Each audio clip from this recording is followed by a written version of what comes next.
সম্মানিত প্রবাসগামী যাত্রী ভাই বোনেরা আসসালামু আলাইকুম। আশা করছি সবাই অনেক, অনেক ভালো আছেন। Welcome to AB tours and travels. পবিত্র রমজান মাসের শুভেচ্ছা, রমজানুল মুবারক। কথা বলব একটি non Schengen European country Montenegro work permit visa নিয়ে। যারা ইউরোপের সেনজেনভুক্ত দেশ এবং নন সেনজেনভুক্ত দেশে যেতে যাচ্ছেন, তাদের জন্য এই ভিডিওটি অনেক স্পেশাল হতে চলেছে। আ যদিও মন্টিনিগ্রো একটি নন সেনজেন কান্ট্রি, কিন্তু আপনার এই সেনজেন কান্ট্রিতে যাওয়ার জন্য কিন্তু মন্টিনিগ্রো হতে পারে একটি দ্বার প্রান্ত। তো সম্পূর্ণ ভিডিওটি দেখবেন, তাহলে মনোযোগ সহকারে দেখলে বুঝতে পারবেন যে আসলে মন্টিনিগ্রো আপনার জন্য কেন ইউরোপের দ্বার প্রান্ত হতে যাচ্ছে। ঠিক আছে? আমাদের কাজের বিস্তারিত বলছি, তারপরে অন্যান্য আলোচনা করছি।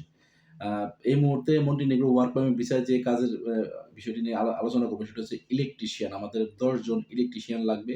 কোম্পানির নাম সহ বলে দিচ্ছি। আমাদের যে কোম্পানিতে আমাদের চুক্তির মাধ্যমে লোক নিয়োগ করা হবে, সেই কোম্পানির নাম হচ্ছে আদ্রিয়া কনস্ট্রাকশন। ঠিক আছে? এক্ষেত্রে আপনার ইলেকট্রিশিয়ান হিসেবে যদি আপনি আবেদন করেন, সেক্ষেত্রে আপনার বেতন হবে €৭৫০। ঠিক আছে? আপনার ভিসার মেয়াদ থাকবে, চুক্তির মেয়াদ থাকবে ২ বছর। সেটা আপনি নবায়ন করতে পারবেন। আপনার চুক্তি শেষ হয়ে গেলে পরবর্তী সময়ে নবায়ন করতে পারবেন। আপনার ডিউটি হবে প্রতিদিন ৮ ঘন্টা করে, সপ্তাহে ৬ দিন। রোববার দিন ছুটি থাকবে। যদি আপনি প্রতিদিন ওভারটাইম করেন বা ছুটির দিনগুলোতে ওভারটাইম করেন, তাহলে অবশ্যই অতিরিক্ত সেলারি পাবেন। €৭৫০ আপনার সেলারি কিন্তু অবশ্যই ৳১,০০,০০০ প্লাস হবে বাংলাদেশী টাকায়। বর্তমানে ইউরোর রেট কিন্তু আ প্রায় ৳১ বাংলাদেশী ৳১ প্রায় ৳১৪০ থেকে ৳৪৫ র মধ্যে। ঠিক আছে? কোম্পানির পক্ষ থেকে আপনি কি, কি সুযোগ সুবিধা পেয়ে যাবেন সেটাও আমি আপনাদেরকে বলে দিচ্ছি। কোম্পানির পক্ষ থেকে আপনার বাসস্থান এবং খাবার কিন্তু সম্পূর্ণ ফ্রি থাকবে। সো বাসস্থানের জন্য বা আপনার খাবার-দাবারের জন্য কিন্তু এক্সট্রা কোনো টাকা-পয়সা খরচ হবে না। আপনার সেলারিটা পুরোটাই থেকে যাবে। আরো সুযোগ সুবিধা আছে কোম্পানির পক্ষ থেকে। আপনার যাতায়াত, কাজের জন্য যে যাতায়াত করবেন সেটা ট্রান্সপোর্টেশন খরচ কিন্তু কোম্পানি বহন করবে। ঠিক আছে? তারপর আসি আপনার চিকিৎসা, আপনার বীমা এবং আপনার অন্যান্য ছুটিসমূহ, সেটাও কিন্তু আপনি মন্টিনিগ্রোর শ্রম আইন অনুযায়ী পেয়ে যাবেন। সো অনেক ধরনের ফ্যাসিলিটিস কিন্তু আপনার এখানে রয়েছে। মধ্যপ্রাচ্যের থেকে অনেক বেস্ট ফ্যাসিলিটিস কিন্তু আপনি ইউরোপের দেশ মন্টিনিগ্রোতে পেয়ে যাচ্ছেন। ঠিক আছে? আ আপনার টোটাল ভিসা প্রসেসিং সময়টা লাগবে। সবার যে প্রশ্নটা থাকে যে ভিসা প্রসেসিং সময়টা কতদিন লাগতে পারে? ভিসা প্রসেসিং সময় লাগবে আপনার হচ্ছে যে আ উম ২ থেকে ৩ মাস। সর্বোচ্চ ৩ মাসের মধ্যে আপনার বাংলাদেশী থেকে ম্যান পাওয়ার করে সরাসরি ফ্লাইট দিতে আমরা প্রস্তুত। সো অল্প সময়ের মধ্যে যদি আপনি ইউরোপের একটি নন সেনজেন কান্ট্রিতে যেতে চান, তাহলে মন্টিনিগ্রোর এই অফারটি হতে আপনার জন্য হতে পারে বেস্ট। ঠিক আছে? আ এখন আসি, আপনার কাজের চুক্তির মেয়াদ যদি ২ বছর থাকে, তাহলে ২ বছর পরে আপনি কি করবেন? আপনি কি বাংলাদেশে চলে আসবেন? না আপনার অন্য কোনো পন্থা আছে? সেটা আমি আপনাদেরকে বলে দিচ্ছি। আপনার যদি কাজের মেয়াদ ২ বছর থাকে, তাহলে ২ বছর পরে আপনি চাইলে আপনার কাজের কন্ট্রাক্টটি রিনিউ করতে পারেন, নবায়ন করতে পারেন। ঠিক আছে? অথবা আপনি চাইলে সেই আপনার কন্ট্রাক্ট চেঞ্জ করে আপনি কিন্তু অন্য কোনো কোম্পানিতে জয়েন করতে পারেন। অথবা সবার যেটা স্বপ্ন থাকে যে আমি নন সেনজেন কান্ট্রি থেকে পরবর্তী সময়ে কিন্তু সেনজেনভুক্ত কান্ট্রি যেমন Italy, Spain, France, Portugal, Switzerland, German, এরকম আরো অনেকগুলো যে সেনজেন কান্ট্রি গুলো রয়েছে, যেখানে আরেকটু বেটার সেলারি পাওয়া যায়, সেই সমস্ত কান্ট্রিতে আপনি মুভ হবেন বা শিফট হয়ে যাবেন। তাহলে আপনার ইউরোপের দ্বার প্রান্ত হিসেবে কিন্তু আপনি এই মন্টিনিগ্রোটাকে বেছে নিতে পারেন। যেহেতু অল্প সময়ের মধ্যে বাংলাদেশ থেকে ভিসা প্রসেসিং হয়ে যাচ্ছে, তাহলে আপনি দেরি করছেন কেন?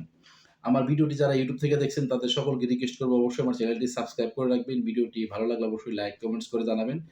আর যারা অলরেডি সাবস্ক্রাইব করেছেন তাদেরকে অসংখ্য, অসংখ্য ধন্যবাদ। যারা Facebook থেকে দেখছেন, তাদেরকে রিকোয়েস্ট করব আমাদের অফিসিয়াল Facebook পেজটি ফলো দিয়ে রাখেন এবং ভিডিওটি বেশি, বেশি করে শেয়ার করে দেন। সকলকে দেখার সুযোগ করে দেন। আপনার একটি শেয়ারের মাধ্যমে কিন্তু কোনো একটি প্রবাসগামী ভাই এবং বোনের কিন্তু স্বপ্ন পূরণ হতে পারে। ইউরোপে যাওয়ার স্বপ্ন পূরণ হতে পারে এবি ট্যুরস অ্যান্ড ট্রাভেলস এর মাধ্যমে। ঠিক আছে? সো এখন কথায় আসি যে ভাই, আমি তো যাচ্ছি মন্টিনিগ্রো, নন সেনজেন কান্ট্রি। আমি সেখান থেকে ইউরোপের সেনজেনভুক্ত কান্ট্রি গুলোতে কিভাবে যাবো বৈধ উপায়ে? ঠিক আছে? অনেকে যে চিন্তা করেন যে অবৈধ উপায়ে যাবেন, আমি বলব যে না, সবসময় অবৈধ উপায়গুলো আ অবলম্বন করা থেকে বিরত থাকবেন। আপনি যদি ইউরোপের একটি নন সেনজেন কান্ট্রিতে যান, সেটা হতে পারে আলবেনিয়া, নর্থ মেসিডোনিয়া অথবা কসোভো অথবা বসনিয়া, যেকোনো কান্ট্রিতে যান না কেন, সেখান থেকে অনেক, অনেক ওয়ে আছে বৈধভাবে কিন্তু আপনি সেখান থেকে ওয়ার্ক পারমিট নিয়ে ইউরোপের সেনজেনভুক্ত কান্ট্রি গুলোতে প্রবেশ করার জন্য। সো আপনাকে কষ্ট করে অবৈধ পথ অবলম্বন করতে হবে না, রিস্ক নিতে হবে না এবং রিস্ক নিবেন না। ঠিক আছে? একটু সেখানে গিয়ে আপনি একটু ধৈর্য ধরবেন, কাজ শিখবেন বা কাজ করবেন, কিছুটা সময় পার করবেন, সেখানকার ভাষা শিখবেন, জায়গা চিনবেন। মানুষ চিনবেন, আপনার কানেক্টিভিটি বাড়বে। তাহলে কিন্তু আপনার নিজের রাস্তা আপনি নিজেই বের করতে পারবেন। অনেকে গিয়ে সেখানে গিয়েই সাথে, সাথে চলে যায়। এটা তাদের জন্য ভুল হয়। কারণ সেখান থেকে একটি অবৈধ পথে যদি চলে যায় তাহলে কিন্তু পরবর্তী সময়ে সেখানে বৈধতা পাওয়াটা অনেক মুশকিল হয়ে যায় এবং ৩ থেকে ৫ বছর বা এর থেকেও বেশি সময় কিন্তু লেগে যায় অবৈধ মানুষ বৈধ হতে। সো আপনাদের কাছে আমার রিকোয়েস্ট থাকবে আপনারা বৈধভাবেই যাবেন এবং বৈধভাবেই সেখান থেকে কিন্তু পরবর্তী সময়ে আপনি সেনজেনভুক্ত কান্ট্রিগুলোর যেকোনো একটিতে চলে যেতে পারেন। সেটা হচ্ছে আপনাদের পরবর্তী ধাপ। প্রাথমিক ধাপ হচ্ছে আপনি একটি ইউরোপিয়ান ওয়ার্ক পারমিট নিয়ে ইউরোপের একটি নন সেনজেন কান্ট্রি হতে পারে। আ এখন নন সেনজেন কান্ট্রিতে কেন যাবেন? এটা হচ্ছে যে এখানে ভিসা প্রসেসিং সিস্টেমটা অনেক ইজি এবং অল্প সময়ে ভিসাটা প্রসেস হয়ে যায় এবং বাংলাদেশ থেকে খুবই ইজিলি ভিসা পাওয়া যায়। যার কারণে আপনি নন সেনজেন এ যাবেন এবং আপনার খরচটাও কিন্তু সেনজেনভুক্ত কান্ট্রির তুলনায় অর্ধেক কমে আসে। ঠিক আছে? তাহলে আপনি আম আর দেরি না করে আজই চলে আসুন এবি ট্যুরস অ্যান্ড ট্রাভেলস এর সাথে যোগাযোগ করুন। ঠিক আছে? ইউরোপের একটি non Shenzhen country Montenegro work permit ভিসায় যেতে। ঠিক আছে? এখানে ইলেকট্রিশিয়ান হিসেবে আপনি যেতে পারবেন। আ যারা ইউরোপে যেতে চান তাদের সে সেভাবে আপনার একটা ফিক্সড কাজের দ ইয়ে আপনার চাহিদা না রাখলেই ভালো হয়। আপনি জাস্ট চিন্তা করবেন আমি একটি ওয়ার্ক পারমিট নিয়ে আমি যাই, সেখানে গিয়ে আমি আমার দক্ষতা অনুযায়ী একটি কাজের আ ব্যবস্থা করে নিতে পারব। ঠিক আছে? যেহেতু সেখানে স্বাধীনতা আছে আপনি চাইলেই কোম্পানি চেঞ্জ করতে পারবেন। আর যারা মোটামুটি ইলেকট্রিক্যাল কাজ জানেন তাদের জন্য এই ভিডিওটি তো নরমালি স্পেশাল আছে। আমাদের কাছে আরো বেশ কয়েকটি ক্যাটেগরি কিন্তু কাজ রয়েছে। এই মন্টিনিগ্রো ওয়ার্ক পারমিটের জন্যই এবং এই সেম কোম্পানিতেই আর্ট্রিয়া কনস্ট্রাকশন অ্যান্ড ইঞ্জিনিয়ারিং কোম্পানিতেই কিন্তু আপনাদের জন্য আমাদের অফার রয়েছে। তাহলে ভিডিওটি বেশি, বেশি করে শেয়ার করে দেন, সকলে দেখার সুযোগ করে দেন এবং অবশ্যই চ্যানেলটি সাবস্ক্রাইব করবেন। ফেসবুক পেজটি ফলো দিয়ে রাখবেন। আর কথা হবে পরবর্তী কোনো একটি ভিডিওতে। ততক্ষণ ভালো থাকেন, সুস্থ থাকেন, নিরাপদ থাকেন। আল্লাহ হাফেজ। আসসালামু আলাইকুম।